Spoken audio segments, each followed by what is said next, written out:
Yes. Kaya, nalipay man ang gailoy, pagkukulangan di anak. Naglaman mainagyanan sa ini. At ang wala sa makakibalo, lalain ang ginasimo sini.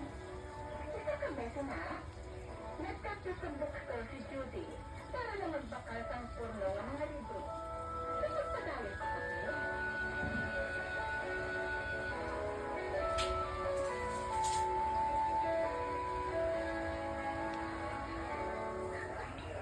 madama ka na bakal sa mga libro. Ang kanyang kamasukras, ang The Alchemy of Ecstasy. Wow! Tigari ko, ang anti-static oxygen sa love-making.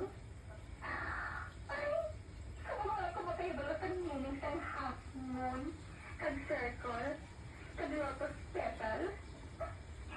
Kag-manami, sinidala pa ng photograph. Mahapok ko lang yan sa ulo ko. Kapag kinahanglan, naguguan ko ni Anay sa akong pulutan. Kaya kinahanglan, matinawan ko ino. Kung ano yung kapita sa klase sa budong.